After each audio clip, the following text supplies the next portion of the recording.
Alright, hey everybody, Braden here. Welcome back to the final game of 2018 for my OTB chess.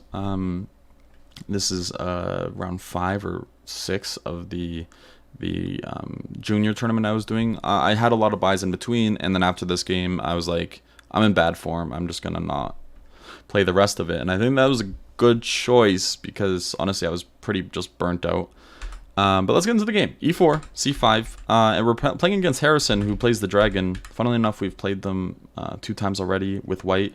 We had a dragon. We're playing them again against the dragon. So we get just a normal position here. I think knight G4 is possible now. I think I messed up the lines here. I'm checking them out. Yeah, I think I might have messed up my lines when I played the game. Because again, this is kind of just like I'm just going through the games here because they're so old that I don't have a perfect memory on them anymore. But yeah, Queen D2 isn't really the strongest move here. I think F3 is better. Like for example, here Knight G4 is not a move. I think that's important to mention. Bishop B5 check actually just wins a piece. But after Queen D2, now Knight G4 is possible because Bishop B5 check, the queen isn't attacking the knight anymore. Yeah, but they castle instead, and I play F3, so I got lucky. Bishop C4, Bishop D7, Bishop to B3, and A6. So this is probably a position many players have seen trillions of times, more times than atoms in the universe at this point. So I just play kind of normal standard setup, castle long, B5, H4, H5, and King B1 here. And that's just like kind of a preparatory move. It's just nice to have your king on B1 in a lot of positions, especially if you're not 100% sure what to do. I think it would have been nice to be able to go Bishop G4 here, but there are some problems. Bishop H6, sorry. The problem is they take on D4, and if I take on G7, normally they'd have to recapture something, but unfortunately they can take with check. So that's really annoying. So that's just something to point out. That's why King B1 might have also been played. King H7 now prevents Bishop H6, and I play Queen E2. So Queen E2 is to go for G4. Which doesn't honestly make sense. I think a better move would have been just the immediate G4, and it's hard for black to come up with a move here. After takes, first thought is, does H5 just win here? And honestly, I think it does. If knight takes G5, I'm having trouble seeing why rook takes H5 isn't good enough. Looks like it is. Rook takes H5, queen to H2, and there's just no defense around the black king. Queen takes H5 is coming. Game's actually over. So that would have been a good idea to go for. Queen on E2, it just doesn't belong there. It doesn't do anything for this G4 stuff. Actually, it kind of hinders its probability. Let's just say rook C8 and G4. G4 is still technically playable, but let's just look at the same line again, which is still obviously a good line. Now they can throw in this move. Obviously, there's this takes with check, so it doesn't actually quite work out. But we can just see that there's no rhyme or reason to Queen E2 other than like pretending to protect this G4 square more.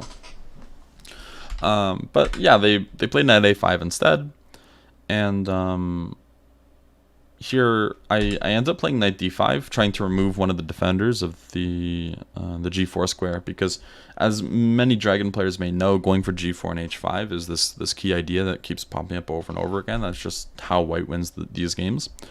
But unfortunately, yeah, this game that didn't happen.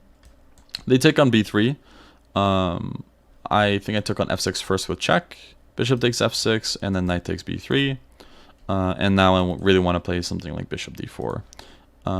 King G7. Instead of Bishop D4, I go G4 instead.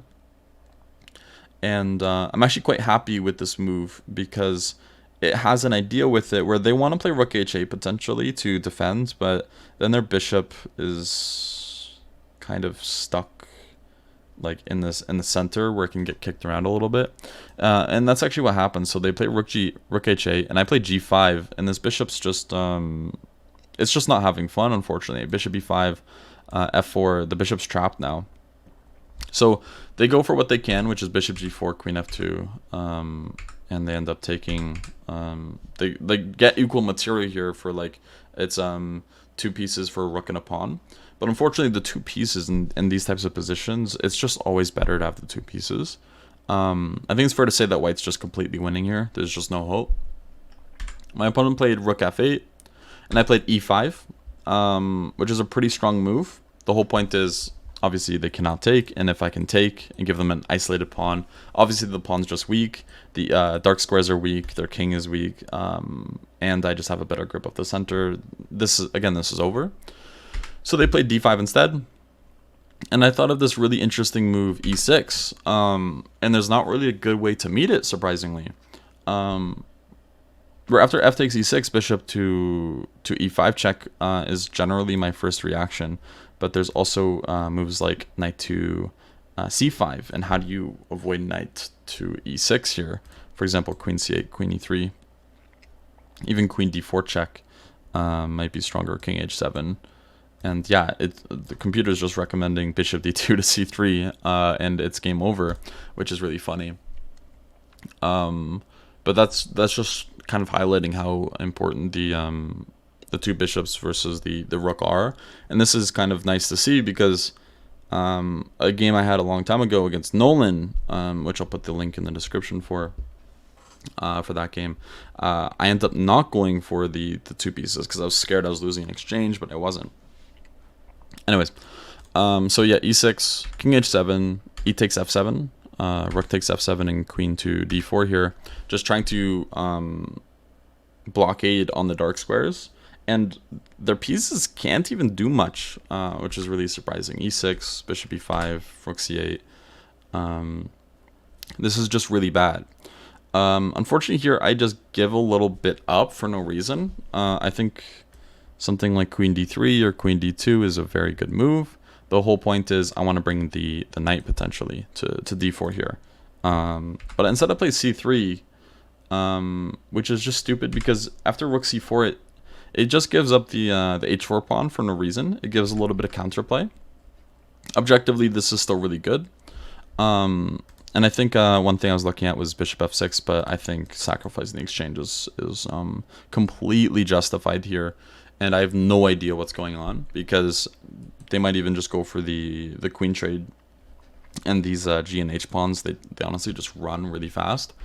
So I end up playing rook f1 instead. They play rook f7, and I kind of like the idea of bishop f6 now, where the exchange sack isn't as easy to make successfully. But I end up taking instead and playing bishop f6. And even though I lost the pawn, I'm not as frustrated with my position compared to that like rook takes f6 line. I think there's still a lot to play for, like the knight can go to d4. But this is definitely not a dream scenario, and that all kind of comes back to the problem with just losing the h pawn for no reason. If I just move my queen and then play like a knight or bishop to d4, then they can't actually take the h pawn. But okay, c3, and going back, bishop f6, queen c7.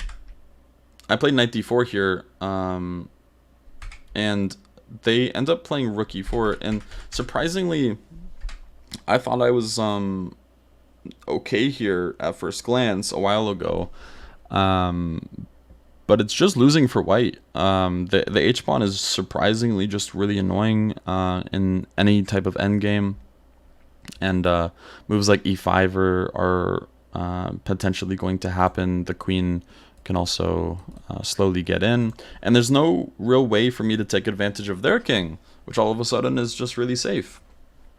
And that's just highlighted from the game. So I play king c2, queen h2 check, king b3, queen to f4, and I just completely like hallucinate here.